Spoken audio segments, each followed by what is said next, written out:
Hello दोस्तों, ADHD class में आपका स्वागत है। हम सब लास्ट वीडियो में use of is are am का लिंकिंग वर्ब और हेल्पिंग वर्ब पढ़े थे। उसका एक पार्ट छूट गया था, as a helping verb in the present indefinite tense. तो आज हमें वही लेक्चर कंप्लीट करनी है। आप सबको एक्सरसाइज मिली थी, आप सब ने बहुत अच्छा जवाब दिया है, बढ़िया ट्रांसलेशन किया है। ऐसे ही आप मेहनत करते रहिए और अभ्यास करते रहिए। वादा करता हूँ आपकी इंग्लिश बहुत अच्छी हो जाएगी। तो हम सब इज़ आर एम का लास्ट पार्ट अभी देखते हैं।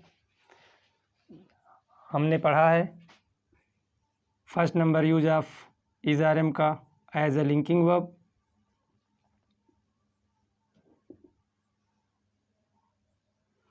और दूसरा पढ़ा था as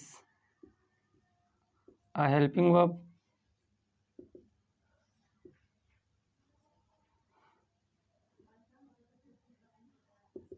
in present continuous.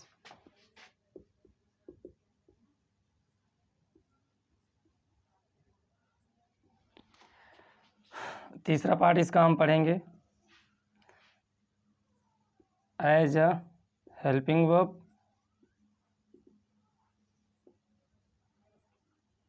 In present indefinite.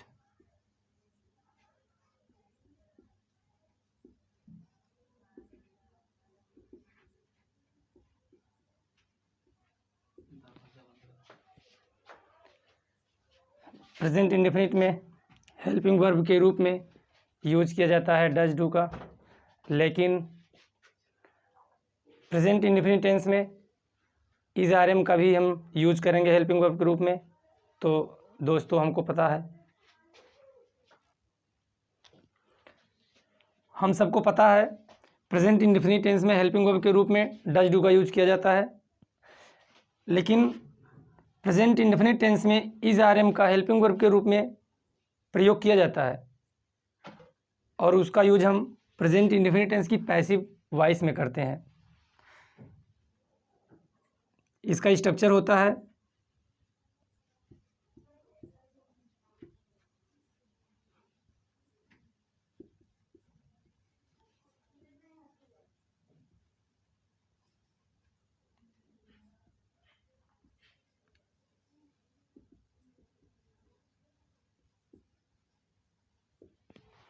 Structure इसका होता है subject plus is are am plus main verb third form plus object plus by doer.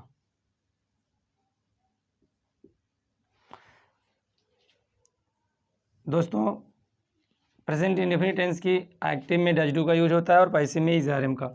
चूँकि हम इज़ आर एम का यूज पढ़ रहे हैं, इज़ आर एम का यूज़ कहाँ कहाँ किया जाता है, इसलिए हम पूरी जानकारी रखेंगे कि इज़ आर एम का कहाँ कहाँ यूज किया जाता है। हमने पढ़ा था लिंकिंग वर्ब के रूप में, हेल्पिंग वर्ब के रूप में, और हेल्पिंग वर्ब के रूप में प्रेजेंट इंडेफिनिट टेंस पढ़ रहे हैं। इसका एग्जाम्पल जैसे कि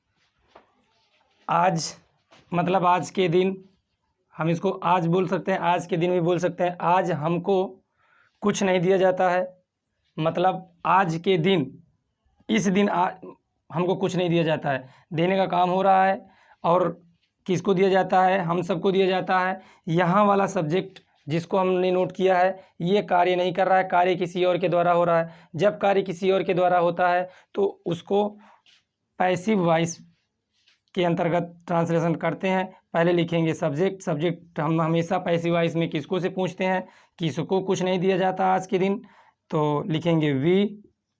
वी के साथ एक्टिव में डज डू का यूज किया जाता है सब्जेक्ट के बाद, लेकिन पैसिव में सब्जेक्ट के बाद इज आर एम का यूज किया जाता है। तो वी के साथ हम आर का यूज करेंगे। फिर उसके बाद मेन वर्ब का थर्ड फॉर्म गिव का यूज करेंगे। थर्ड फॉर्म गिवन हो जाएगा, सॉरी निगेटिव है, इसका निगेटिव स्ट्रक्चर होगा। सब्जेक्ट इज आर एम के बाद नॉट लग जाएगा। सेंटेंस हमको यहीं नहीं मिटा देना चाहिए।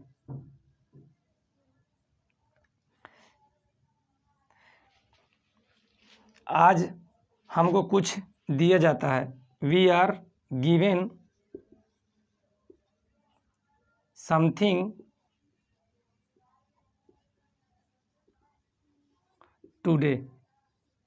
टुडे भी लिख सकते हैं या दिस डे भी कर सकते हैं, सीधे दिस डे।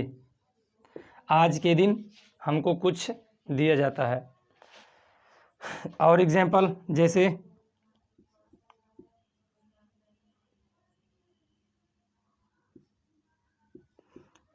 15 अगस्त को 15 अगस्त को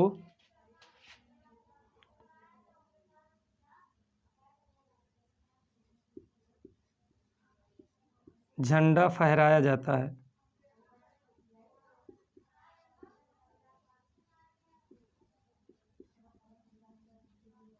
15 अगस्त को झंडा फहराया जाता है।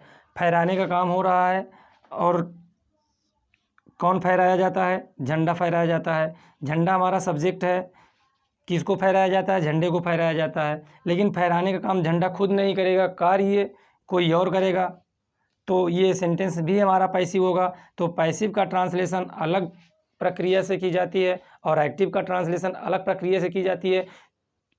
ये पैसिव का ट्रांसलेशन होगा, पैसिव का सेंटेंस है, पैसिव वॉइस है, इसलिए इसमें हम पैसिव की स्ट्रक्चर यूज करेंगे। पैसिव का स्ट्रक्चर जो भी होगा, सब्जेक्ट पहले लिखेंगे, किसको फहराया जाता है, झंडे को, द लिखेंगे फ्लैग।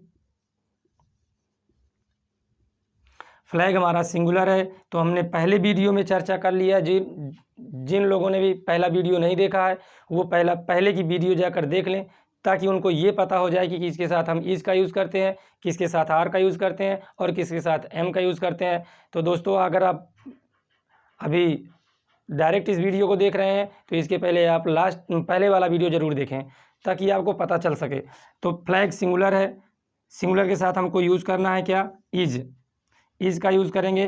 फिर उसके बाद वर्ब का थर्ड फॉर्म फहराना, फहराने के लिए होती है अनफल, थर्ड फॉर्म हो जाएगा।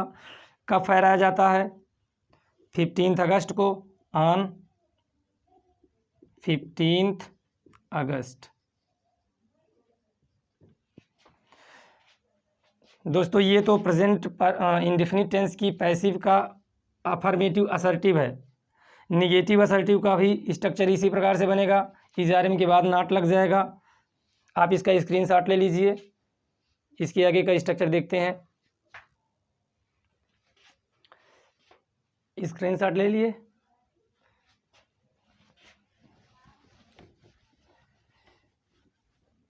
इसका निगेटिव असर्टिव स्ट्रक्चर जो होता है, सब्जेक्ट के बाद इज आर एम और इज आर एम के बाद नॉट का यूज किया जाता है।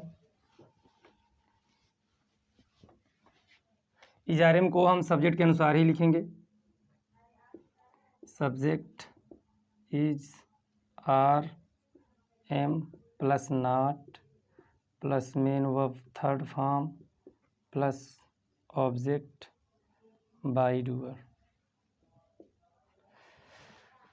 ये पैसिव का ट्रांसलेशन है। पैसिव का ट्रांसलेशन बहुत ही कम सिखाया जाता है, इसका ट्रांसलेशन नहीं सिखाया जाता, सिर्फ हमको सिखा दिया जाता है एक्टिव से पैसिव बनाना, पैसिव से एक्टिव बनाना।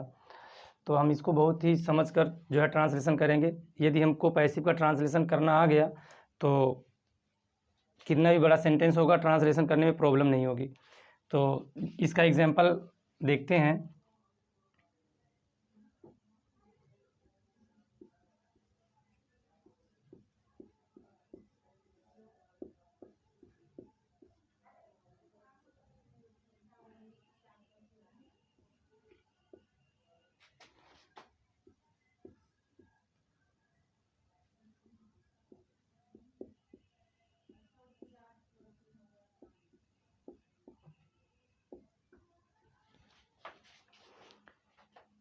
स्कूलों में कुछ नहीं पढ़ाया जाता है।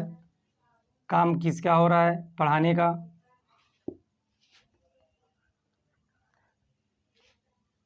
और सब्जेक्ट क्या है? किसको नहीं पढ़ाया जाता? क्या नहीं पढ़ाया जाता? कुछ नहीं पढ़ाया जाता। हम सब्जेक्ट लिखेंगे। कुछ की इंग्लिश समथिंग भी होती है दोस्तों, एनीथिंग भी होती है, लेकिन समथिंग का यूज अफर्मेटिव असर्टिव में होता है और एनीथिंग का यूज निगेटिव और इंट्रोगेटिव दोनों में कहीं भी हो हम एनीथिंग का यूज़ करते हैं। या फिर सीधे नथिंग से भी हम बना सकते हैं, नथिंग से भी सीधे बना सकते हैं। नथिंग वाले सेंटेंस में हमको नॉट लिखने की आवश्यकता नहीं होती। Nothing is taught at schools।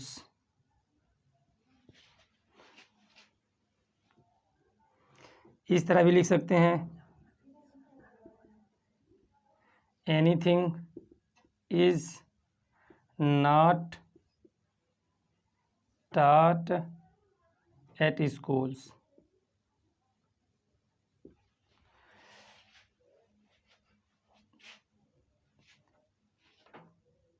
और ट्रांसलेशन कीजिए, जैसे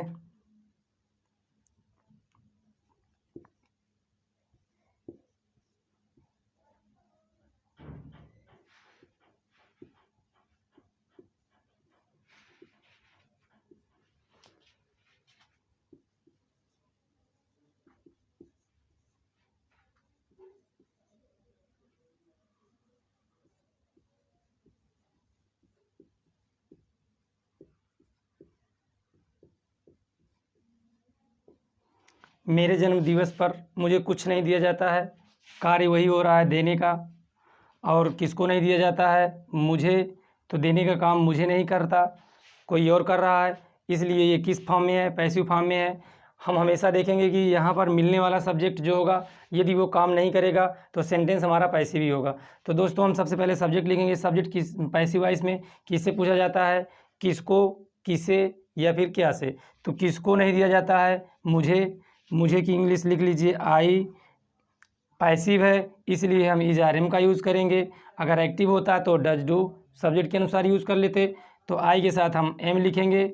I am not given anything, I am not giving anything on my birthday.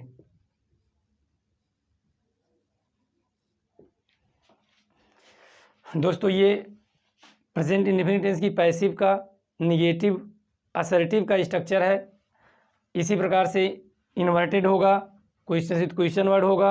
बारी बारी हम सब स्ट्रक्चर नोट कर लेते हैं, फिर जिससे कि ट्रांसलेशन करने में हमको आसानी हो जाए। इंट्रोगेटिव में हम जानते हैं कि पहला होता है अफर्मेटिव, इन्वर्टेड।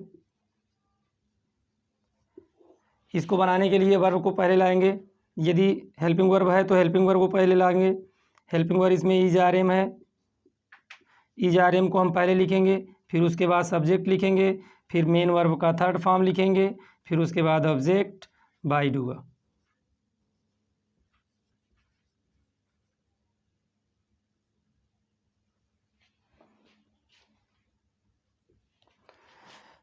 निगेटिव में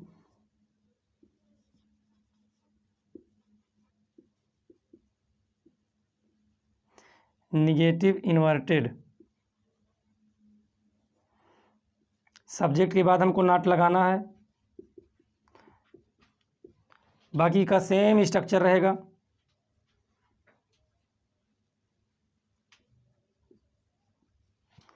questions with question word,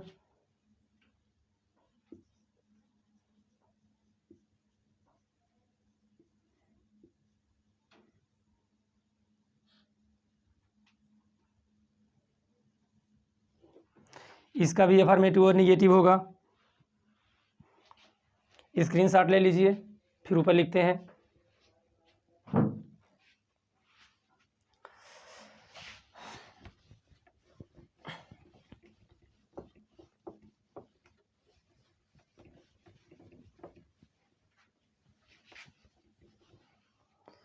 question word affirmative,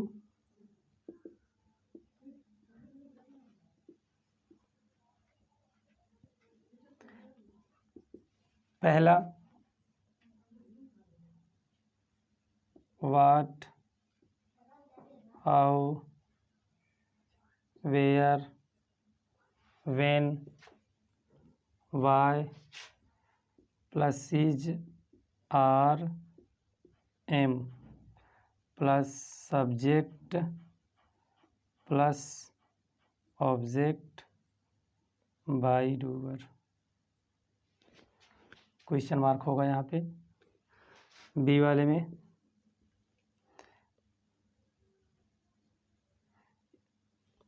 by home,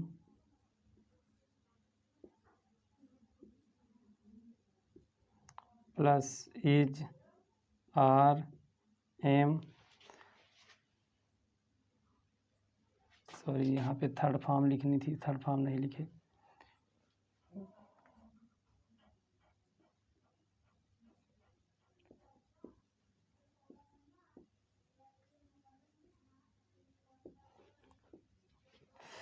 इजारे में फिर उसके बाद हम लिखेंगे सब्जेक्ट, फिर उसके बाद मेन वर्ब का third form,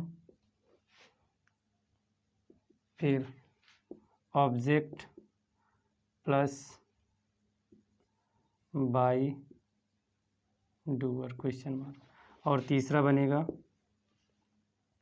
who plus is, are, am, main verb का third form plus object by doer.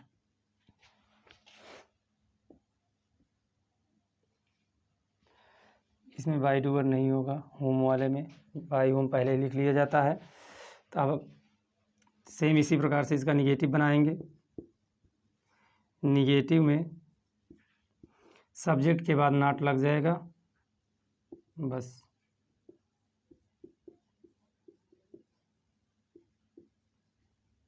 Subject के बाद नॉट होगा। स्ट्रक्चर लिख लिए हैं, एग्जाम्पल देखते हैं।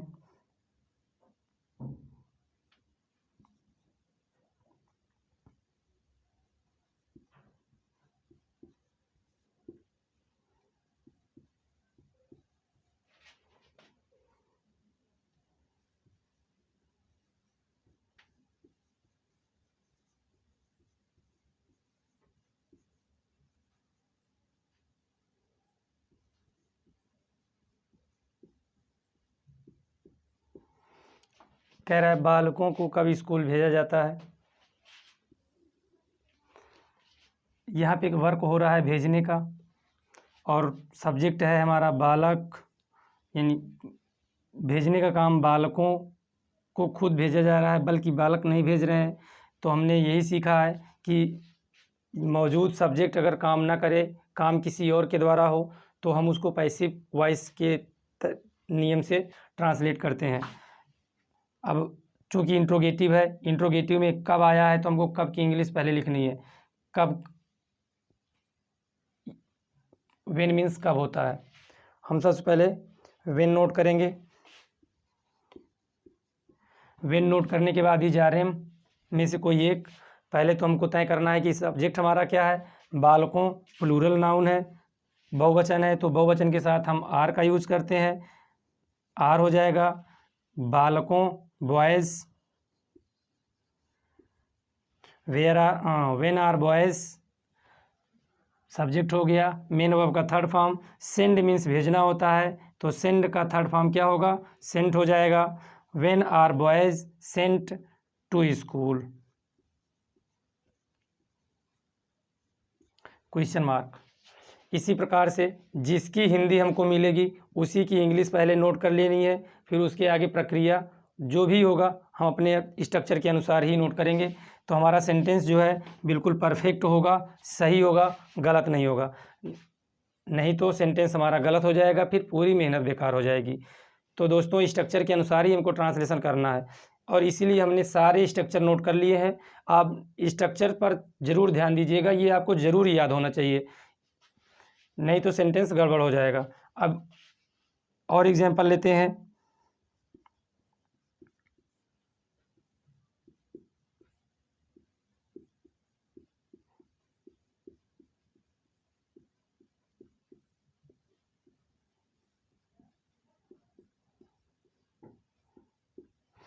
क्या इस घर की मरम्मत की जाती है?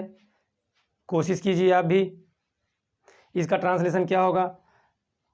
हमने इसके पहले वाली वीडियो में सीखा था, जब इस आर एम का प्रयोग लिंकिंग वर्ब के रूप में पढ़ रहे थे तो हमने सीखा था कि जब क्या पहले हो या लास्ट में हो तो वो इन्वर्टेड क्वेश्चन होता है। या ऐसे भी सीख सकते हैं, जिस प्रश्न का जवाब हम हाँ या नहीं में दें उस प्रश्न को हम इन्वर्टेड मानते हैं और उसका ट्रांसलेशन वर्ब से शुरू होती है, या तो वर्ब होती है तो वर्ब से, नहीं तो पहले तो हेल्पिंग वर्ब को लिखी जाती है। अब इसमें हेल्पिंग वर्ब के रूप में यूज़ कर रहे हैं क्योंकि, तो हम हेल्पिंग वर्ब को पहले लिखेंगे। तो क्या की इंग्लिश हमको क्या लिखनी है? अब वो इन्वर्टेड वाला स्ट्रक्चर देखेंगे। आप इसके पहले इन्वर्टेड वाला स्ट्रक्चर लिख चुके हो, is are am plus subject plus main verb का third form plus subject by doer. तो इज आर एम हमको पहले नोट करना है, लेकिन सब्जेक्ट के अनुसार तो किसकी मरम्मत होती है, किसकी मरम्मत की जाती है? घर की। घर सिंगुलर सब्जेक्ट है तो हम क्या लिखेंगे? Is this house repaired. दोस्तों पैसिव में हमेशा ध्यान रखिएगा, पैसिव में हमेशा थर्ड फॉर्म ही यूज किया जाता है, तो हमको थर्ड फॉर्म यूज करना है। Is this house repaired. अब उसके बाद बचा क्या है? कुछ बचा नहीं है, क्वेश्चन मार्क लगा दो, सेंटेंस सही हो जाएगा। चिन्ह लगाना मत भूलिएगा, यदि अफर्मेटिव हो निगेटिव हो तो देखकर हमको चिन्ह लगाना है।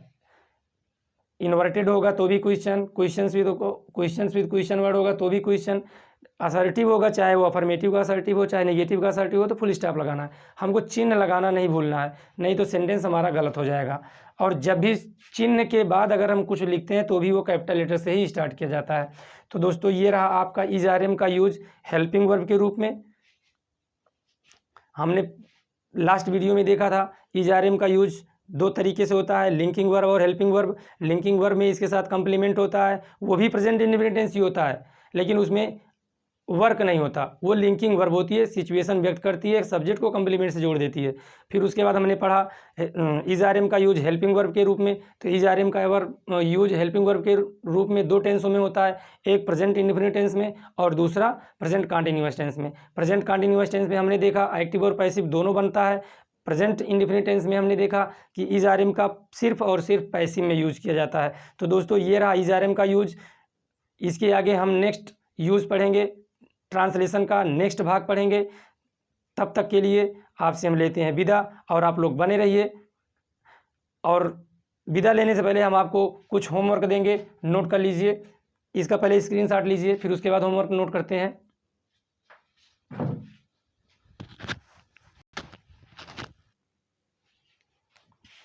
होमवर्क नोट कर लीजिए।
दोस्तों होमवर्क हो गया, नोट कर लीजिए, स्क्रीनशॉट ले लीजिए।